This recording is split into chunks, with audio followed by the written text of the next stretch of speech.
வாழ்க்கையில் பழைய காலத்தில் பயன்படுத்திய பட்டன் செல்போன் போதுமானது என்று சிஎஸ்கே அணியின் ஜாம்பவான் டோனி தெரிவித்துள்ளார். தனக்கு செல்போனில் பேசுவது பெரிதாக பிடிக்காது என்று கூறிய டோனி, பணிகளுக்காக மட்டுமே செல்போன் பயன்படுத்துகிறேன் என்றும் தெரிவித்துள்ளார். இந்திய அணியின் கேப்டனாக T20 ஒருநாள் உலகக்கோப்பை மற்றும் சாம்பியன்ஸ் டிராபி என்று 3 வகையான ஐசிசி கோப்பைகளும் வென்றவர் டோனி.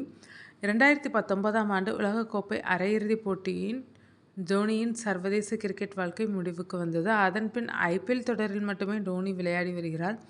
கடந்த சீசனில் ருத்துராஜ் கெய்க்வாட் காயம் காரணமாக விலகிய பின் வேறு வழியின்றி தோனி கேப்டன் பதவியை ஏற்றுக்கொண்டார். இதன்பின் புதிய வீரர்கள் சிலரை ஒப்பந்தம் செய்து சிஎஸ்கே அணியை மாற்றியிருக்கிறார். இதனிடையே அடுத்த சீசனில் டோனி விளையாடுவாரா என்ற கேள்வி ரசிகர்களிடையே இருந்து வருகிறது. இன்னும் 4 மாதங்களில் அதற்கு விடை கிடைக்கும் என்று நம்பப்படுகிறது. இந்த நிலையில் சென்னையில் விளம்பர நிகழ்ச்சி ஒன்றில் பங்கேற்க தோனி வந்தார். இதன்பின் அந்த நிகழ்ச்சியில் தோனி பேசுகையில், நான் மொபைல் பயன்படுத்தாததற்கு காரணம் வேறு, அனைவரிடம் இருந்தும் விலகி இருக்க வேண்டும் என்பது காரணம் கிடையாது. என்னை பொறுத்தவரை செல்போனில் பேசுவதே கொஞ்சம் வித்தியாசமாக இருக்கிறது. என்னால் பேசுபவரின் முகத்தை பார்க்க முடியவில்லை.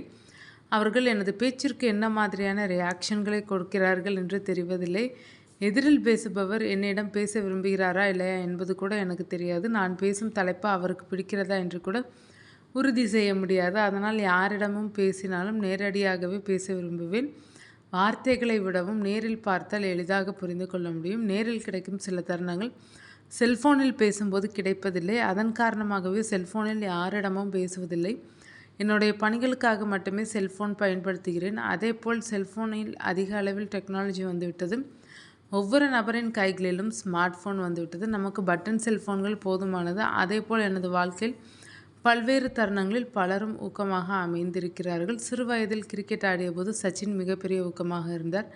நான் 1981இல் பிறந்தவன். சச்சின் 1989இல் இந்திய அணிக்காக விளையாடத் தொடங்கிவிட்டார். அதனை பார்த்து வளர்ந்திருக்கிறேன். பள்ளியில் சீனியர்கள், ஆசிரியர்கள் என்று அனைவரும் எனக்காக நேரம் கொடுத்துள்ளனர். நாங்கள் விளையாடும் போது எந்த நேரமும் எங்களின் ஆசிரியர்கள் உடனிருப்பர். நேரம் தவறாமை, ஒழுக்கம், பொறுப்பேற்று கொள்ளுதல், காதல் என்று ஒவ்வொரு விஷயமும் வாழ்க்கையில் சில நபர்களை சந்திக்கும் போது ஏற்றம் பெற்றுக்கொண்டே செல்லும்.